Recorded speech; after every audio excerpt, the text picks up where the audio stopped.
Spinal tuberculosis या मणकों का tuberculosis spine में होने वाला टीबी इन्फेक्शन है जो कि मणकों या डिस्क को गलाकर धीरे धीरे स्पाइन में पस बना देता है।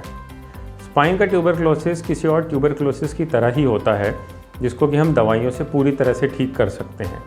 लेकिन स्पाइन के ट्यूबरक्लोसिस में जो मेन दिक्कत होती है वो ये कि अगर मणके एक लेवल से ज़्यादा गल जाएँ या डिस्क गल जाए या हड्डी गल के आगे की तरफ झुकने लगे तो नसों को दबाने या खींचने लग जाती है। इसकी वजह से पैरों में सुन्नपन, भारीपन, मोशन यूरिन का कंट्रोल जाना, पैरों की ताकत जाना या हाथ में कंपन होना, इस तरह की दिक्कतें शुरू हो सकती हैं। स्पाइन ट्यूबरक्लोसिस में सबको सर्जरी की ज़रूरत नहीं होती।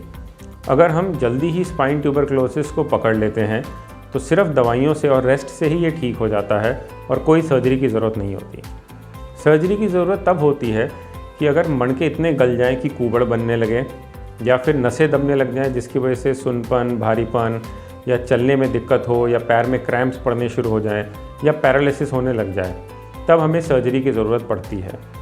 स्पाइन ट्यूबरक्लोसिस में सर्जरी अक्सर हम पीछे की तरफ से करते हैं और इसको हम मिनिमली इन्वेजिव तरीके से या ओपन तरीके से दोनों से कर सकते हैं। इसमें हम स्पाइन को स्क्रू और रॉड लगा के फिक्स कर देते हैं अगर मणके गल रहे होते हैं, प्लस जो पस या गंदा टिश्यू स्पाइन की नसों को दबा रहा होता है उसको हम खोल देते हैं।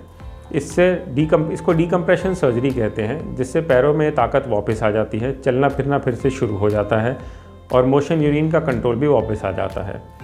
इस सर्जरी को अगर हम टाइमली कर देते हैं तो पेशेंट पूरी तरह से नॉर्मल हो जाता है।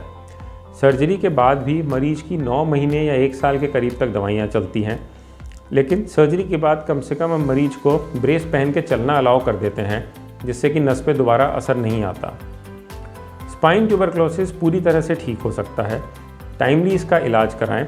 और अगर आपको पैर में या हाथ में सुन्नपन, भारीपन, कमज़ोरी या तेज़ दर्द की शिकायत हो रही हो तो अपने स्पाइन स्पेशलिस्ट को ज़रूर दिखाएं।